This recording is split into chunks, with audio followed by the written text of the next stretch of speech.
sa loob ng 3 buwan yumamang ka because of your invention. Is this the first in the world? This is the first ever.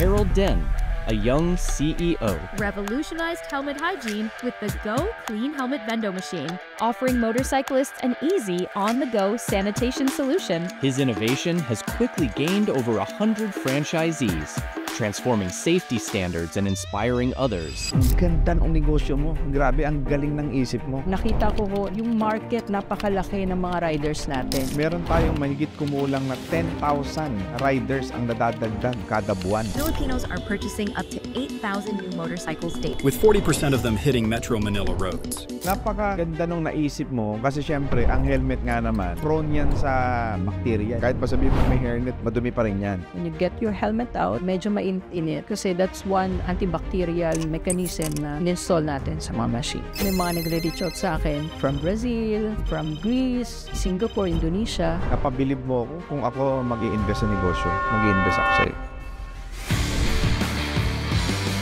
Alright, so good morning, good afternoon, and good evening mga boss. So nandito na naman tayo sa pinakabagong episode ng RDR Talks. Napakaganda ng interview natin ngayon dahil ang interviewin ko ang isa sa pinaka-innovative na taong nakilala ko. At napakaganda ng kanyang negosyo dahil ito ay nakakatulong hindi lamang sa rider, kundi sa napakaraming taong gustong magnegosyo sa napaka-innovative na negosyo na ito. So hindi ko na patatagalin, ang founder ng Go Clean Helmet, ang first and only cleaning vendo machine in the Philippines. Walang iba ang ating bossing, si Boss Harold Burgos. Welcome, boss. Thank you, sir. Ayan, so ilang taon ka na? 24 po. At 24 years old, grabe, paano mo na-imbento itong first ever vendo cleaning machine ng helmet? Well, nasa passion ko kasi yung robotics. No? In fact, I have been competing during my junior high scholastic years sa mga iba't ibang competition, like China po. So, with that, parang na-incorporate ko yung gusto kong magnegosyo. No? So, here comes earlier this year, nagkaroon po ako ng ideya na bumuo ng isang helmet cleaning machine. So, doon po mismo nagsimula at eventually, nakita ko ho na napakalaki at napaka-popular ng vendo system dito sa Pilipinas. Diba? We have PisoNet and some other vendo machines. No? So, doon na pumasok yung market, napakalaki ng mga riders natin. So, dapat magkaroon ng one-stop shop yung mga riders natin at yun na nga, nabuo na ang Go Clean Helmet Cleaning Vendo. Oo, napaka-ganda nung naisip mo kasi syempre, ang helmet nga naman, prone yan sa bacteria. Yes, yes. Diba? Dahil lalo't-lalo na kung ikaw ay lalamove, grab driver, diba? Angkas driver, diba? Mm-hmm. So, yung mga yan, prone talaga na sinusuot ng iba't ibang tao yung helmet eh. Kahit pa sabihin mo may hairnet eh. Madumi pa rin yan. So, ang galing lang nung naisip mo. Nabanggit mo kanina that you are also into robotics. Yes. So, technically, you are an inventor. Okay. Nung nag-compete ka sa China, meron ka bang mga napanalunan or mga prizes na nakuha doon? Actually, ang napanalunan ng aming team, we have also credit our team, no? Bronze medal po. At that also paved the way para ako ay magawara ng DOST Young Scientist Award during 2019 no, sa aming paaralan. Grabe, napakagaling mo. Thank you. Kumbaga, ang totoo dito natin napapatunayan na ang Pilipino napaka-talented.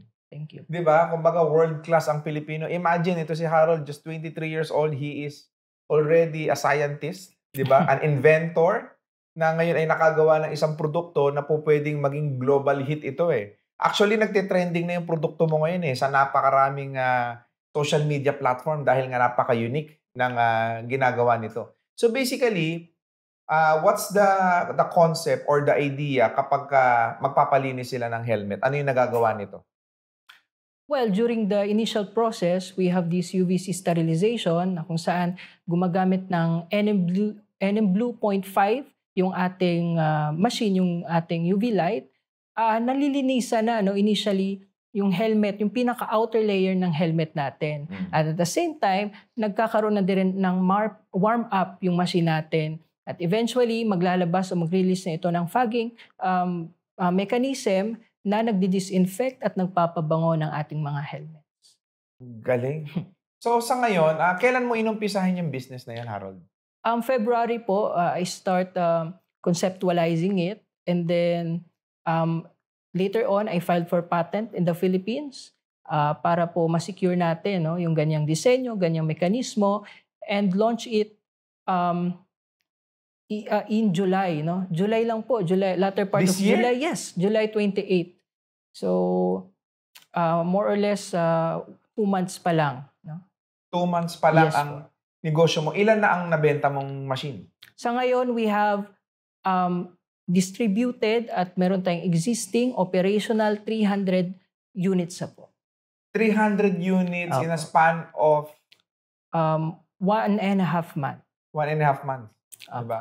Hindi, July, August, September, October. October. So 3 months. So, almost 3 months. Yeah. So almost 3 months, meron ka ng 300 yes branches. po, operational. Yes. Operational. Apo. Grabe, napakagaling mo, no? Pero syempre, bago ka naging inventor, bago ka naging isang scientist, di ba? Nagko-compete sa abroad, di ba? Sino ba si Harold? Ako ay isang madiskarte na talaga kasi grade 4, grade 3 pa lamang, hindi na nagsusuporta yung aking tatay. Bakit? Kasi, walang work. At the same time, hindi sila okay nung aking nanay. And then, eventually, I worked hard. And after kong makatapos ng senior high school with the media arts na track, naisipan ko magtrabaho sana ng call center. Pero hindi ako dinala ng Diyos doon. Siguro kasi may greater plan siya para sa akin, knowing the lifestyle that I wanna get. So, at doon, hindi pala ako doon. So, nagsimula ako ng pagtatrabaho talaga online sa Meta, sa pagpuproduce ng mga videos na monetized. And then ngayon, nagkakaroon kasi ng decline ng kita doon sa Meta, sa pagbaba ng ad CPM kung tinatawag. At doon ko na naisipan ulit na pasukin naman ang negosyo. Although I had some, little business back then, but it did not prosper that much. And syempre, part doon yung pandemic, diba? So I lost my mom in 2022. So I really heart attack. So my world stopped for like a year, So hindi talaga ako nag-work noon. So buti na lang nakapag-ipon at nakakuha ng bahay and van at yun yung bumuhay naman sa amin. Anong ginagawa mo noon? Siguro doon naman pumasok yung pagpasok ko sa TikTok. Kasi aside from a businessman, right now, I have been a content creator. Although ngayon din, hindi na tayo active doon. Na kung saan, almost 1 million na din yung followers natin. Kaya nakakatuwa across social media. So, kumbaga, nung nawala si mom mo, kumbaga, parang tumigil ang mundo. Tumigil po. Because nasaktan ka talaga. Totoo. Oo. And yung dad mo ngayon, kasama mo pa? Hindi. Nasa probinsya siya, sa Mindanao, sa Alabel, Sarangani. Ayun, supporta na lang. Hindi na rin siya makapagbiyahe dito kasi medyo may edad. Oo, kasi ang tingin ko sa'yo, Harold, genius ka eh. Parang gifted child ka eh. Napakagaling ng isip mo eh. Pero, syempre, in spite of doon sa situation ninyo as a broken family, di ba? Paano mo nagawa na ma-pursue pa rin yung passion mo kahit mahirap? Well, considering that I had financial constraint, nandun din syempre yung demotivation, yung parang wala akong motivation kasi broken family nga. Iniisip ko na lang na yung status ko, kumbaga yung sitwasyon namin before, dati, nasabi ko ayoko ng ganitong sitwasyon. Na parang nahihinder ako sa pagkain, nahihinder ako sa mga gusto kong bagay. So lumabas lang ako dun sa sistemang yun. At ayun nga, kahit papaano kumita, although nabibitin dati, pero ngayon nakakatuwa dahil overwhelming na yung blessing na binigay ni Lord sa atin. Okay. So, nabanggit mo kanina na marami kang mga ginawang mga invention din, no? Ano-ano ito? Well, unang-una yung kinumpit nga namin sa China na yun nga yung parang device siya na kung saan nakakapag-detect siya ng mga humaharang or yung mga tawag dito. Ito yung parang device kung saan kapag parang sungkod siya, no, tungkod, na kung saan makakapag-detect ng mga bagay-bagay na para kasi siya sa bulag, no, sa mga visually impaired na tao. So yung imbisyon na yon ay kinatuwa naman ng international community at ayun nga, no, kasi malaking tulong din naman. So may mga bagay din talaga na hindi nag-pursue, so it just so hanggang dun lang siya, no? So hindi siya naging market o hindi siya commercially available or product na kagaya ng Go Clean Helmet Clean Bendo. So bukod dun sa tungkod na nakaka-detect ng mga bagay, kumbaga pagka ginamit ito ng isang visually impaired na tao, kumbaga madidetect niya kung babangga siya, ano siya, ganun yung function niya. Yes. Hindi ito naging actual na product. Naging prototype siya at yun yung naging basehan ng pagkapanalo naman. Okay. And bukod doon, ano pa yung mga iba mong pang inattempt na mga gawin bukod dito sa tungkod, sa Go Clean Helmet? May mga iba ka pa bang invention? Yung mga invention kasi na yun, kumbaga, medyo common na no? Kumbaga, kagaya present na kagaya ng mga more on ano kasi to mga research, no, na parang paano mo gagawing semento yung dahon ng isang sanga. May mga ganong uri ng research or kaming ginagawa, invention. Paano gawing sabon yung balat ng saging. So those were some ginagawa mo rin dati. Apo. Oo, ang galing, no. So Harold, ano yung mga negosyo pang sinubukan mo bago mo umpisahan itong Go Clean na Bendo? Actually, iba't ibang industry yung pinasukan ko, no? Food business, na kung saan nakapag-supply ako ng mga karne sa palengke, raw meats. At yung pang Gen Z naman, yung phone case, gumawa din ako ng phone case, parang pang Gen Z. It's called like a modern trash, no? Yun yung parang concept ng phone case na binuo. Tapos, sabi pa sa akin dati, medyo hirap din kayo sa pera talaga. Okay, so nakagraduate ka ng high school? Yes, I finished my senior high school. And when I was able to earn some money, I went to college through San Beda University. Nakapagtapos ka? Hindi po, yun nga. Dahil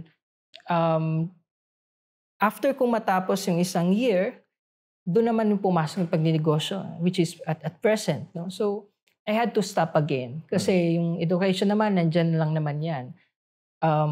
For 100 of years, educational system have been existing, hindi naman nawawala. Pero yung opportunity kasi, especially with business, kapag hype, kailangan mong pag-focusan, kailangan mong, maging hands-on sa ganyan.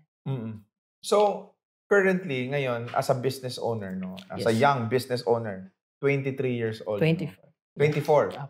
24. 24 years old.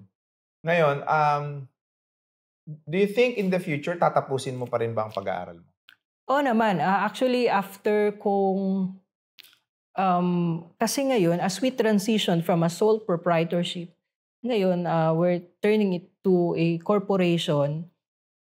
Ibig sabihin, magiging maganda yung operation, mas madaming tao ang mag-i-involve. Eventually, papasok din naman. Siguro after a year or next year, papasok din ako talaga. Kasi pangarap yun ng mama ko sa akin. She worked hard for that. So I should also, compensate that by going to school and finish my study. Right. And nabanggit mo rin na yung nanay mo ay nawala na dahil nung 2022. So gaano kahirap na isa kang tao na mataas ang pangarap mo, tapos yung taong naniniwala sa'yo, kinuha pa ng Diyos? Gaano kahirap yun? Sobrang hirap po nun dahil, syempre, siya yung pinaka-support system ko no? So, kaya nga, nagpahinga ako ng almost a year. Hindi talaga ako nagtrabaho. I went to clubs. Naging passion ko yung TikTok, social media. Kasi, ang hirap makawala. Actually, even up to this day, halos gabi-gabi kong napapanaginipan si mama. Parang kumbaga may unfinished business ba na parang buhay siya So, yun yung nasa panaginip ko. At kasi kami bilang Kristiyano, kasi born again Christian kami, no? So, naniniwala kami sa mga ganyan, no? So, ibig sabihin, parang may, si mama siguro kasi biglaan po yung pagkawala niya. Natulog ako, and then pagkagising ko, nagsisigawan na, nahimatay si mama, and then wala na. So, after a minute, she was never bedridden. She was never diagnosed with any serious diseases. So, yun yung mas mahirap eh. Yung pag natulog ka, tapos kinabukasan wala na. Sobrang hirap, like, parang yung mundo bumagsak. No? Talaga. Ilan taon si ma'am mo? 54. Bata pa, no? Yeah. Ang hirap nun. Kasi, kumbaga, 58 pala, so. Ilan? 58. 58. Ang hirap nun kasi ngayon, inilalagay ko yung naging sitwasyon mo kung sa akin nangyari, parang hindi ko kaya. Bigla eh. Sobra. Diba? Tapos, syempre, broken family kayo, tatay mo, wala din doon. So ngayon, ikaw ba ang panganay? Bunso po. Bunso. So, ano yung, kumbaga, is there any, kumbaga, ano yung mga inisip mo noon, nung pagkakataon na yun nung namatay yung nanay mo? Sinisi mo ba Diyos? Ano ba dapat kong gawin? Ano yung naramdaman mo noon? Unang pumasok sa isip ko yung responsibility. Kasi nga, I was working already that time. At pinaghinto ko yung mga kapatid ko, yung mga panganay ko sa work kasi that was during COVID. No? So, mahirap lumabas-labas. So, nandun yung responsibility na paano ko matataguyod to, na medyo financially constrained pa at the same time, nawalan ka pa ng motivation. So, sobrang hirap talaga yung ganong scenario. Oh. Pero kailan mo na-discover yung talent mo na mag-imbento ng mga bagay-bagay? Again, during my junior high school ako, so I have been active sa student council, so lahat ng mga organization. Pinasok ko kasi parang nagbubulak-bulak ako back then. So I wanna prove something. Naging student council pa nga ako. No? So I have been also awarded with some, very well award-given body. So na-discover ko siya nung minsan pinilit ako ng teacher ko. No? Kasi parang nakikitaan niya ako. Ako kasi parang I'm a visionary. So, doon nag-incorporate yung science. So, science is really something na malapit din sa akin. Tapos yun, from senior high, doon na, nag-start ka na maggawa ng mga kung ano-ano. Yes. Tapos, paano mo nakita yung team mo? Paano ka nakabuo ng team? Actually, bago ako bumuo ng team, ilang beses ako na-scam. So, like twice ako na-scam sa social media kasi kailangan ko ng technician. Technician talaga. Alam mo naman yung mga technician natin, some of them are locally grown. Ibig sabihin, kumbaga, they do not need some certification or something like that. So, as long as they are passionate when it comes to, and they find it profitable. So, ibig sabihin, kahit sino pwede maging technician. No? So, as long as marunong sila. Ibig sabihin, yung mga tao din na yun, pwede din maging scammers, diba? So, ayun nga, na-scam po ako. At buti na lang, may nakilala akong mga tao na tumulong sa akin. So, sino yung mga tumulong sa'yo? Ayan, si Sherwin, also yung partner ko ngayon, si Karen, na talagang tinulungan din ako. And also my family, who have been there, na talagang sinuportahan ako up to this day. Okay. So, nung ito, binubuo mo na si Go Clean helmet na negosyo mo, the first ever cleaning vending machine para sa mga helmet. Nung inuumpisahan mo to, meron ka bang pinagkopyahan nito? Anong inspiration mo? Actually, yung vendo system kasi, talagang popular na. It has been present, but it's barely dying. Kasi nga, iba't iba eh. Kumbaga, very laganap na siya.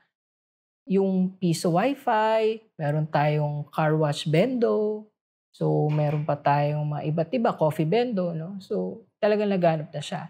Siguro those were the inspirations that I took up kasi initially, ang plano ko nga helmet cleaning helmet cleaning machine lang. So yun nga, doon pumasok na, ay, ito yung coffee vendo. Bakit ba popular to? Diba? So, those were some of the inspirations that I took. Yun. So, yung coffee bendo ang talaga naging mga ganun. inspiration mo. Magkano linis ng helmet? 25 pesos lang, no? Kaya, Basically, paano nila ito gagawin? unang-una, maghuhulog sila ng 25 pesos. Ibig sabihin, 5 pesos in 5 pieces in 5 peso coins, no? So tapos yun yung pinaka-initial process niya nga, yung UVC sterilization. At the same time, nagwa-warm up na yung machine bago mag-release ng fogging solution. At also, meron tayong steaming process. So hindi lang siya nag-i-emit ng fog, meron din siyang steaming process. Kapag mapapansin mo, when you get your helmet out, medyo mainit-init. Kasi that's another antibacterial na mechanism na in-install natin sa mga machine. Ang galing, no? Meron tayong mahigit kumulang na 10,000 na riders ang nadadagdag kada buwan. Oh. So, napakalaki niyang binuksan mong negosyo. At talagang dapat kang ipagmalaki ng bansa natin because of your invention. Di ba? And is this the first in the world? Actually, may mga nag-exist na sa ibang bansa, but this is the first ever na locally produced and at the same time nakapag-file ng patent in the Philippines. Okay. Sa anong mga bansa available yung cleaning vendo machine ng helmet? Meron sa Taiwan, Singapore, Japan. Pero ngayon, dahil nga lumalaki na tayo, actually may mga nagre-reach out sa akin from Brazil, from Greece, iba't ibang bansa, Singapore, Indonesia. So, yun na yung next step ko, no? After, kapag na-release na ng madami dito sa Pinas, lalabas naman tayo. Alam mo, kung ako mag-i-invest sa negosyo, mag-i-invest ako sa'yo. Thank you. Kahit magkano. Ang ganda ng negosyo mo. Grabe, ang galing ng isip mo. Sana makita ng gobyerno yan. Sana ma-recognize ka, ma-acknowledge ka. Especially ng mga mas malalaki pang tao para mas mapaganda mo pa yung craft mo. Kasi napaka-talented mo, Harold. In spite na broken family, ang hirap na pinagdadaanan ninyo sa buhay, wala kayong masyadong pera. And nandito ka ngayon na naging matagumpay ka sa ilang buwan lang kasi meron kang na-inventong produkto na makakatulong at makakapag-solve sa libu-libong problema ng mga rider. Mabahong helmet, maduming helmet, 'di ba? Hindi sanitized, 'di ba? Hindi siya antag dito. Hindi siya customer friendly kumbaga pagdating sa mga especially sa mga bumabiyahe ng Angkas, Move It, mga ganyan, 'di ba? Ang galing ng invention mo. Thank you. 'Di ba? Naniniwala ka ba na gifted ka? Siguro, when it comes to knowledge and wisdom, so yun talaga yung pinapasalamat ko sa Diyos, no? Kasi kahit saang larangan ako nilalagay ng Diyos Isipin mo, I studied media arts, so that's where I utilized social media by earning some profit through monetization.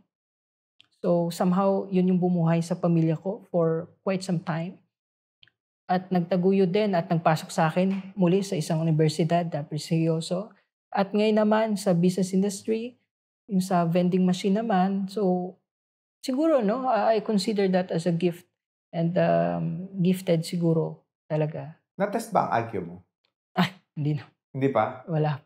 Oh, pero ako tingin ko napakataas ng IQ mo. Bata ka. Kasi ang galing mo 'di ba?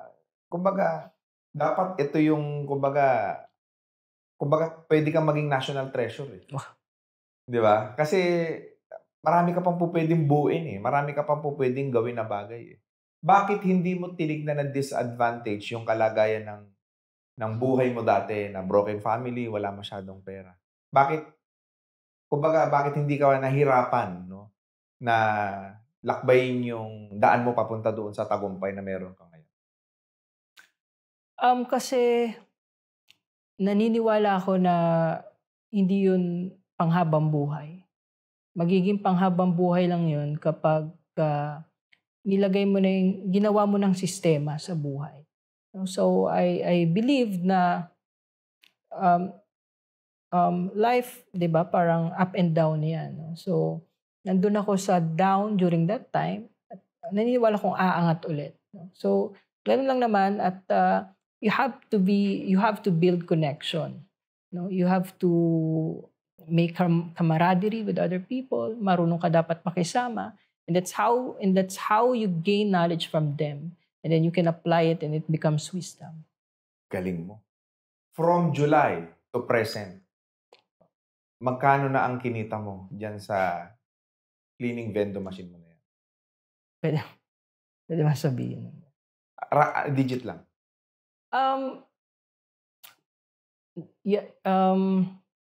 After a week kasi nung launching, so nakagain tayo ng 7 digits. Ngayon, 8 digits na tama ba? At 15M pataas, that's 8 digits, right? So 8 digits po ang kabuuang kita natin after we launched in July. 3 buwan lang? Yes. Ibig sabihin sa loob ng 3 buwan, yumaman ka? Siguro. Okay, so ngayon, paano mo gustong palakihin itong negosyo mo? Moving forward 5 years, 10 years from now, what can we expect sa GoClean? Actually, nakakatuwa. There were several steps that we took that some companies or some businesses would get that chance after a year pa. But ngayon nga, like 1 buwan lang, nag-transition na tayo into company. Nag-mass production na din tayo. We can produce 200 units per week, no? From 200 units monthly back then. At yung pinaka-major step pa siguro, yung international siguro, no, market naman ang i-goal natin. Kasi sa ngayon, God knows, no, I have been receiving offers from other countries. Nakakatuwa nga dahil talagang ang TikTok, no, it paved the way na para makilala din yung produkto natin internationally. So, nagpapakot sila, magkano yung shipping. Yun na lang yung problema nila eh. They do not need any demonstration. They do not need to go here para lang makita ang legit tayo. Kasi nakikita nila yung potential ng unit. No? So, they wanna grab that chance. So, yun, yung international market should be the next step. Ito ang tularan ninyo, mga boss. Ganito dapat, di ba? Kumbaga, hindi niya tinignan na disadvantage. Wala siya masyadong pera, walang resources, broken family pa. Tsinaga. Paano mo inumpisahan yung prototype? Saan ka kumuha ng kapital? Ito, totoong storya to, no? The prototype that I produced, which eventually launched in social media, came from my 1-month salary, the last salary or the last peso that I had. So, yun na lang Sinugal talaga. Mo lahat? Yes. Sabi ko, yung pera na to, hindi ko to i-invest sa paggawa ng isang clothing kasi maraming ganun na. Hindi ko pwedeng isugal to kasi win or lose dyan. So, sabi ko, yun yung naisip ko talaga na ibubuhos ko talaga even the single centimo that I had para sa prototype mabuo siya. And yun yung naging daan talaga, no, para magkapondo. Kasi sabi ko, so this is our product. We need your 50% down payment. And I really owe it to people na nagtiwala talaga sa akin, sa produkto, na kahit 50% down payment, para lang may pampondo, di ba? Because this is a pre-order or we have to produce. We need to manufacture that brand, that product. Ang galing. Tapos ngayon, ang laki-laki na ng business mo. No? Parang kailan lang, no? Oh. Have you ever imagined na darating ka dun sa ganito kabilis na expansion ng negosyo? Nung nag-uumpisa ka? To be honest, yes. That's how you manifest. Naniniwala talaga ako. Kaya nga, hindi kami masyadong nahirapan eh. Kasi I knew it. Parang I have foreseen that situation na talagang lalaki to. Even this interview, parang na-visualize ko na to.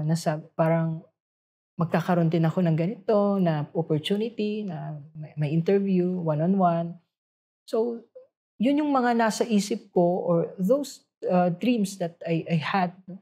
And it's barely happening and nakakatuwa. Paano ba mag-manifest? Nung bata ako, no, kapag binigyan yung pinsang ko ng 100, pag bata tayo, di ba, parang magsiselos ka. Maiinggit ka. Maiinggit ka. Pero ako, I never really felt that. Kasi naniniwala ko, lagi ko nasa isip, sige lang, magkakaroon din ako ng ganyan. Sige lang, mas malaki pa yung kita ko dyan. Kaya wala akong mga kaaway eh. Wala akong, yung bang tinatawag na conflict with other people. Kaya ngayon, di ba? So, yun yung parang minamanifest ko in a way na ginagawa ko din na action by reflecting how I deal with that situation. Ang galing. Saludo ko sa'yo, Harold. At isa ka sa pinaka-hinahangaan kong tao ngayon. Anyway, if there's an opportunity na po pwede akong mag-buy-in ng share sa kumpanya mo, baka po pwede tayong maging business partner. Talagang ako, I would offer myself and my resources. Kasi sobrang galing mo eh. Napabilib mo ako. Wala pa akong sinabihan na ganyan na negosyante dito sa interview ko, ikaw lang. Kasi napakaganda ng negosyo mo. Thank you. Diba? Nakakatuwa lang dahil kaharap ko ngayon ang isa sa pinaka-innovative na taong nakilala ko sa buong buhay. Thank you so much. Thank you so much. Alright, so Boss Harold, dami ko natutunan, dami ko napulot. Paano sila makakapag-avail ng Go Clean Helmet Vendo Machine? Sa mga gustong kumita at yung mga tao na stay at home, they don't wanna execute some, they don't wanna exert some extra effort, no? Kahit nasa bahay ka o may existing business ka, Go Clean Helmet Cleaning Vendo is there, na available naman, no, sa ating mga distributors at sa social media, no, Go Clean Helmet Cleaning Vendo. At ayun. Sa kanilang social media kukontakin? You can contact me. You can contact Go Clean Helmet Cleaning Vendo on Facebook, on email, and ano yung email TikTok. address? goclean.vendo@gmail.com, or you can direct me through my personal accounts, Harold Den, across social media platforms.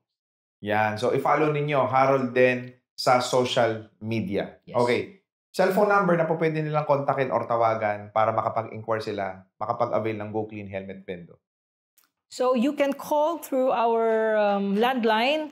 It's 02-7001-8851. So, mga area code, no, yung 02. So you can contact and avail our Go Clean Helmet Cleaning Vendo units on Facebook account. It's Go Clean Helmet Cleaning Vendo.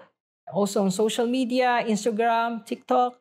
Or you can reach me out through my personal accounts. It's Harold DENN, Harold Den. At sa mga gustong maging distributor, although punuan na talaga yung slots natin, pero pwede natin pag-usapan yan sa Luzon, Visayas, Mindanao, o kahit ikaw ay OFW, you want to distribute Go Clean Helmet Cleaning Vendo units in your respective countries, you can always do so. Just set an appointment with us at on our email, goclean.vendo@gmail.com. Pag-usapan natin yan. Sa Go Clean Helmet Cleaning Vendo, pwede kang kumita ng up to 6 digits monthly. No? Sa laki ba naman ng market ng mga riders natin? Actually, within 1 month or 3 weeks pa lang, no, yung mga existing franchises natin ay nakapag-ROI na. And they can always attest to that. That's really true. Those real figures that... Kaya, ano pang hinihintay niyo? Ang Go Clean Helmet Cleaning Vendo unit ay nagkakahalaga ng 49,000 pesos each, no? That's a one-time payment. Wala tayong franchise fee, walang royalty fee, walang monthly fee. All you have to do is to get the unit and then start operating your business. At higit pa dyan, hindi mo kailangan magpasahod, hindi mo kailangan ng empleyado to operate the machine because it's a user-friendly mechanism through the vending machine technology. Maraming salamat sa iyo, Boss Harold. And sana paunlakan mo ang aking investment. Okay. Na maging business partner ka. Pero anyway, maraming salamat. Thank you so Na-inspire much. ako, na-motivate ako. Ang ganda ng istorya mo, ang ganda ng negosyo mo. Thank you so much for that. Please do subscribe and click that notification bell para lagi kayong updated sa ating mga future videos. And also do not forget to follow us on Facebook, TikTok, and Instagram. And available na rin po si Boss RDR sa Spotify. Muli, maraming salamat and God bless sa inyo lahat.